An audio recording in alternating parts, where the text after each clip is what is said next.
People were being led like cattle to the slaughter, just because the news said we had already captured it. Imagine a town that's 40% dead and everyone else is just crippled. I had a commanding officer who used to work as a security guard in the supermarket chain, and he fucking dreamed of seeing himself on First Channel, like he was some kind of warrior. One time, he didn't obey an order. They brought him up to a tree, duct taped his arms and legs, and shot him at point-blank range, probably from 5-10 meters away. To the people who think they want to sign a contract, I say, guys, get yourself a gun and shoot yourself in the head. The outcome is exactly the same. Believe me, I've seen a lot of those types out there. You're not coming back in one piece, that's for sure. The war in Ukraine has been underway for 2.5 years. All this time, Russia's defense ministry has consistently withheld casualty data while fabricating successes on the front lines. Putin's statements, defense ministry reports, and pro-war blogger posts paint a picture far removed from reality. In this video, the insider tells the truth about the war in Ukraine from the words of a Russian soldier who escaped from the front line. Much of what he reveals is being reported for the first time.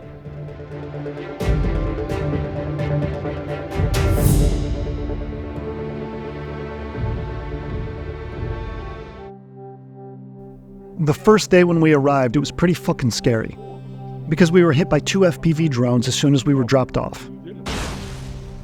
Roughly speaking, you have a bulletproof vest, a machine gun, ammo, that's all on you, about 60 to 70 kilograms, and you're running through these woods at night, can't see shit.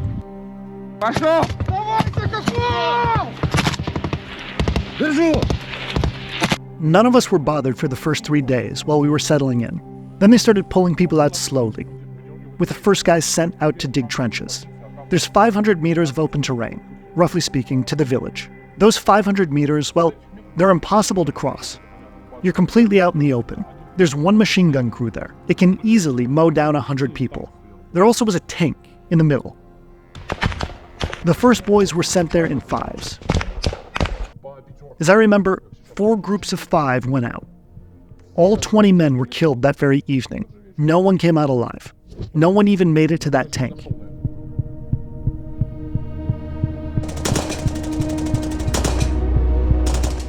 The next day, they sent another 20 men. They didn't make it either. По всем направлениям, постоянно, каждый день улучшают свое положение. The biggest problem right now, everyone's talking about FPV drones at the moment, but actually, these ordinary surveillance drones, they're also very important and dangerous, simply because you have eyes everywhere, you see everything. There were probably 15 or 20 of them floating around there, watching everything. Then they figured out that you could send 2 people instead of 5, and then 2 of them managed to secure a position under this tank. They dug in, and the news began to broadcast that we had practically taken this village, that we were already there. They said that we had gone in from all sides, but we weren't even close. We hadn't even reached it. People were being led like cattle to the slaughter, just because the news said we had already captured it. I had a commanding officer who used to work as a security guard in a supermarket chain, and he fucking dreamed of seeing himself on Channel 1, like he was some kind of warrior. And that's why he's sending people out to get mowed down. When the pairs were dug in under the tank, they need ammo, they need food, they need water, they need to be rotated properly. And that's how 70 more people were killed. All in a week, running to and from that tank.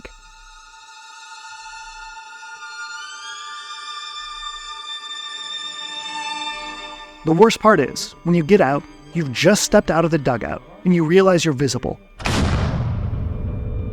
They can see you. There were a lot of drones. It feels like the Ukrainian army has a 50-fold advantage when it comes to UAVs. The worst thing is, if you're seen by the drones, you can't go back into the dugouts, because you immediately reveal the position. Here's what it looks like from the operator's side. You see a glowing dot on the screen. It's on the move somewhere, and you immediately see it disappear. What does that mean? That person went inside somewhere. That position is immediately shelled, killing at least 5 people.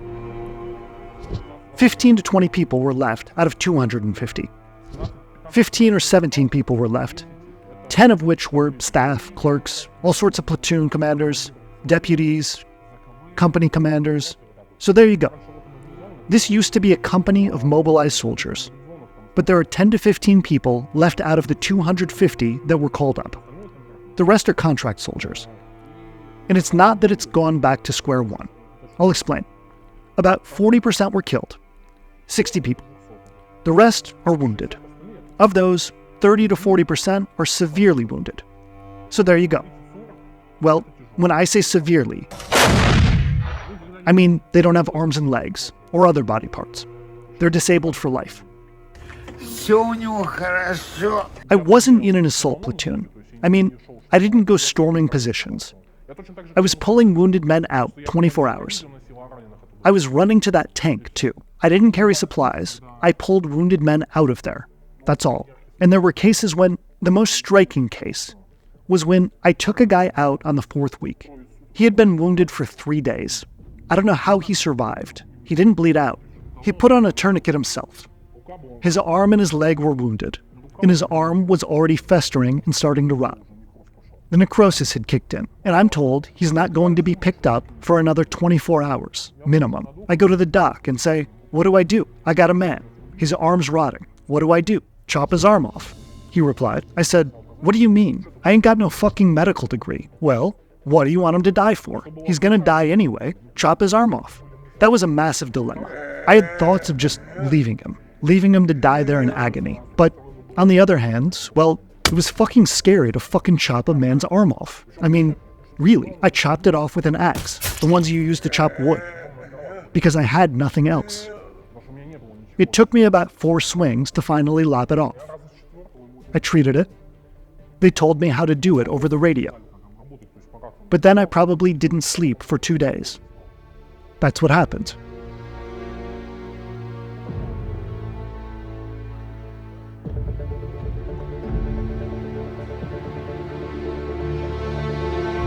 When we loaded him up, he was alive. When he got to the front of the line, he was alive too, as far as I know. I don't know what happened to him after that. There were also difficult situations. I remember the moment well. I was pulling a guy out. His jaw was basically torn off. He didn't have part of his arm up to the shoulder. They didn't want to take him away. They didn't want to evacuate him. The company commander said, I don't want to do this for the sake of one man. We kept him like that for about 24 hours. After 24 hours, when he realized that he was basically done for, he didn't even let us bandage him. He just said, I'd rather die. And that's it. He just bled out to death.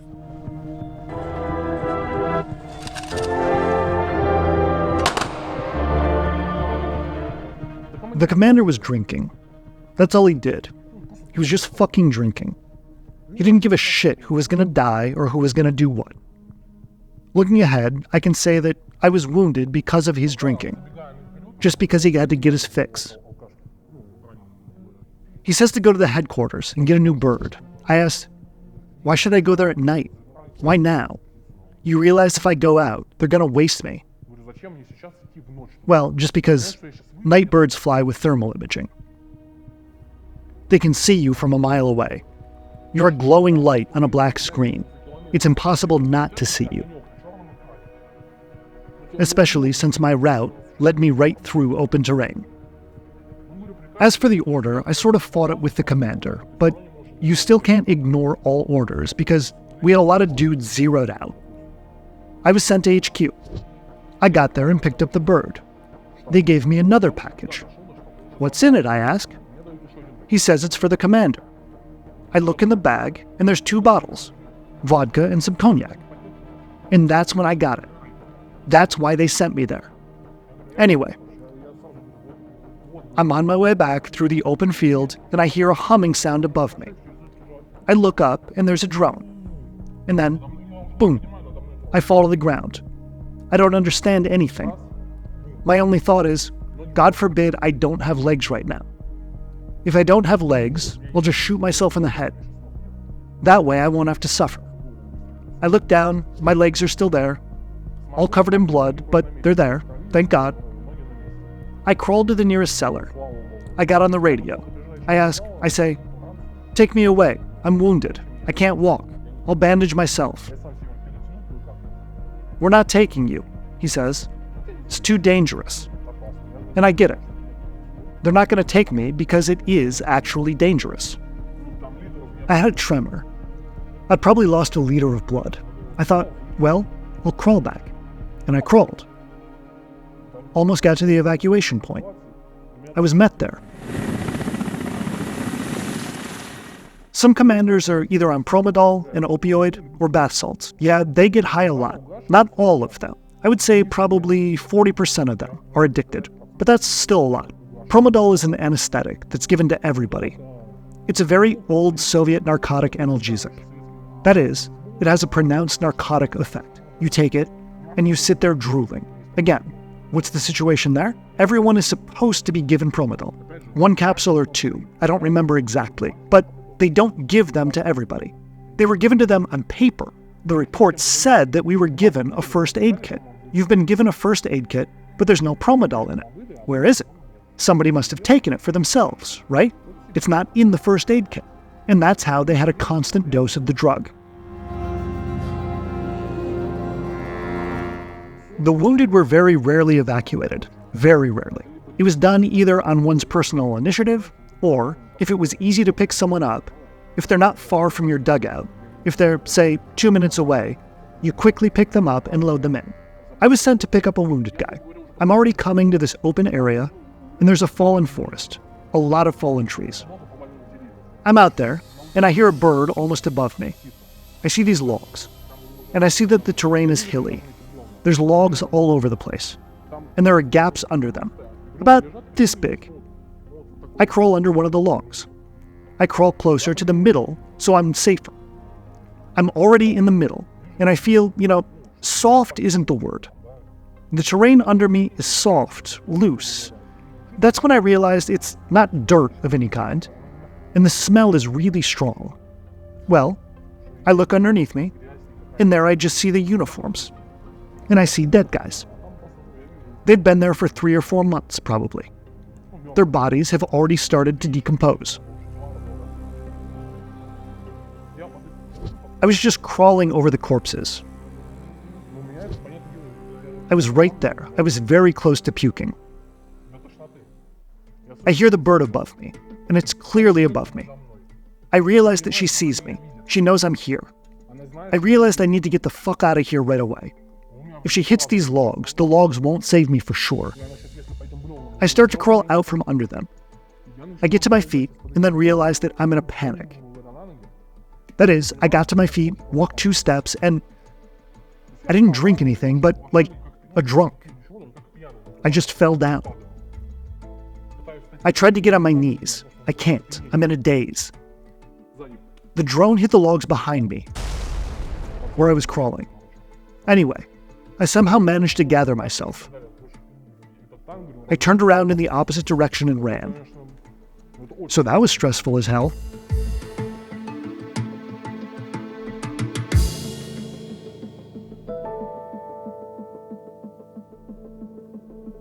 If Ukraine maintained the same pace I saw in our area in most areas, then here's how many Russians were killed during the entire invasion, based on my own calculations.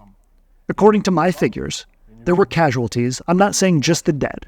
I mean all the casualties. So, the heavily wounded and the dead together, well, there must be about 400,000 people for sure. I mean, imagine a city with 40% of its population killed, while everyone else is crippled.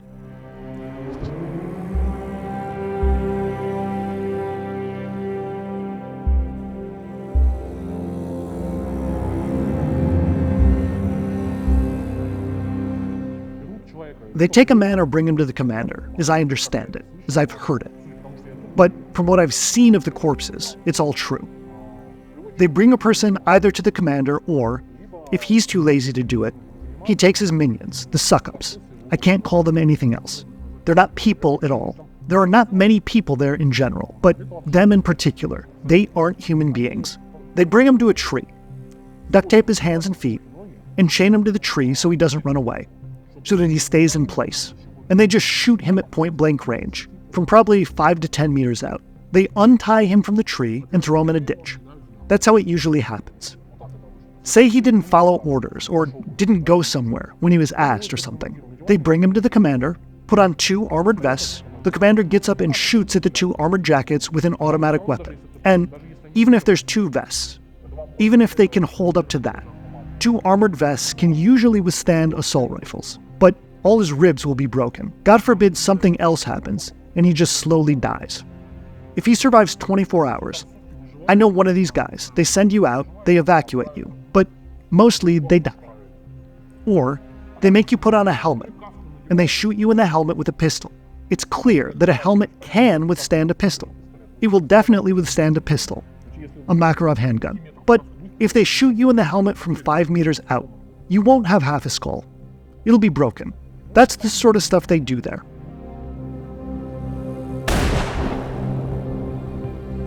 My company had 2 people zeroed out. I don't know the details because I was in the field at the time. I mean, I came in and asked. I said, where are they? I won't say the call signs, but where are those 2 guys? And I'm told they've been zeroed out. I said, for what? For disobeying orders or something? What did they do? They refused to go to their post. And at the post at that time, the Baba Yaga drone was fucking them up real bad. There were already casualties. There were already dead people. They said that they would not go to that post, and they were zeroed out. They were executed. We didn't have that in our company that often, but it was common in neighboring units, where they had not 250, but 1,000, 1,500 people. I had another story. I have to go forward to our positions, and I hear Baba Yaga flying ahead. I think, I'm not going there now for sure, because that's suicide. I veered to the left, knowing that there are neighboring units there. About 700 meters, I turned left. They catch me and say, "You're one of the mobilized guys." I say, "I'm not." He said, "Why are you fucking lying to us?" I said, "Take my military ID. Look, my military ID says I'm a contract soldier," I said. He says, "Don't fuck with us." They tied me to a tree. They had some mobilized guy who deserted or tried to run away. They tied me up. They said, "Well, you're gonna be zeroed out now." They tied me to a tree. There's a big hole behind the tree. They duct taped me to the tree. There were probably 20, 30 people lying dead in the hole. This is it. I mean, I've already been taken in. That's it. And then there's someone on the radio that called in and saved me. He said they found the guy who tried to get away. I don't know why, but I feel sorry for the guy. I guess they executed him. I hadn't seen him in person.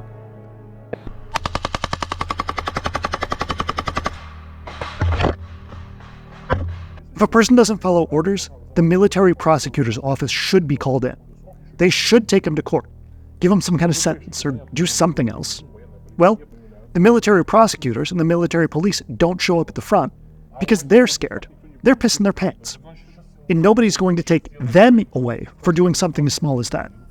So that's why they go around executing people.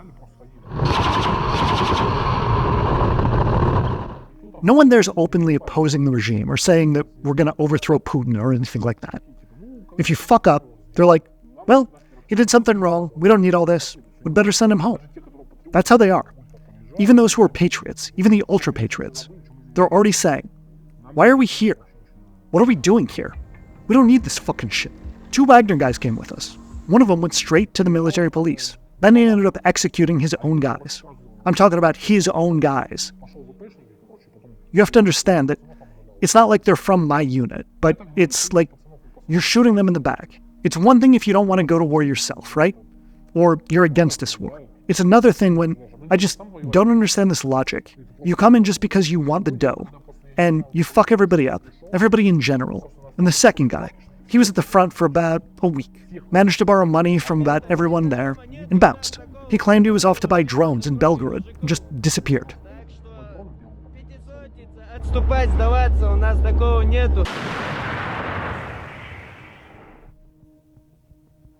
I don't even know. I read a story in the news recently. They say people are surrendering. I don't understand how they do it at all. We have minefields in front, barrier troops in the back. You're not going anywhere. The problem with minefields is that because people are so quickly executed, no one has a map of the minefields. I mean, the sappers are throwing around mines, and they don't realize where they're throwing them. You go a little to the right, a little to the left, you blow up. And you have to walk 10 kilometers there. But it's clear that you're not going to make it.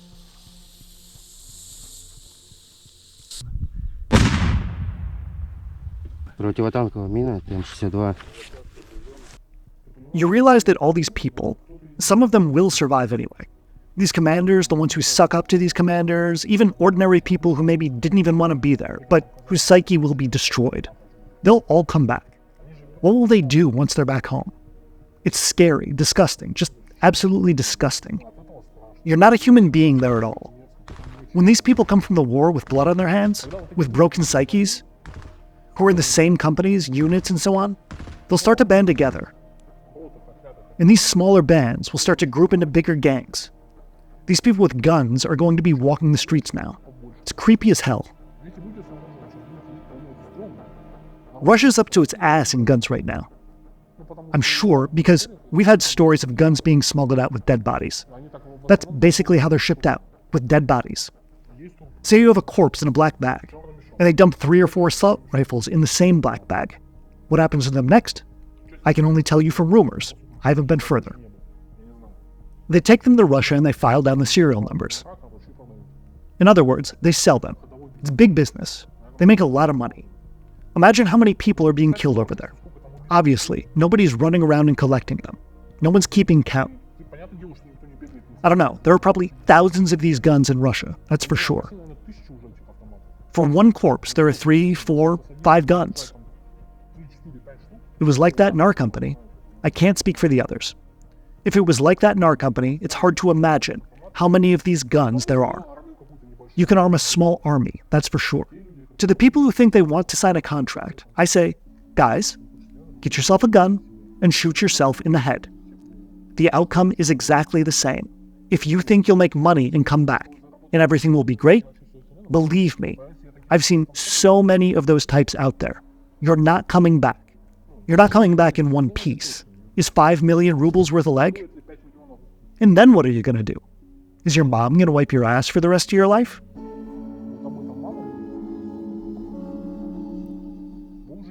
We're not talking about whether you think that there are Nazis in Ukraine or something. There are no Nazis there, just ordinary people. You have to understand that, roughly speaking, you're going to kill your neighbor. Can you live with that? For the rest of your life? This war isn't worth it.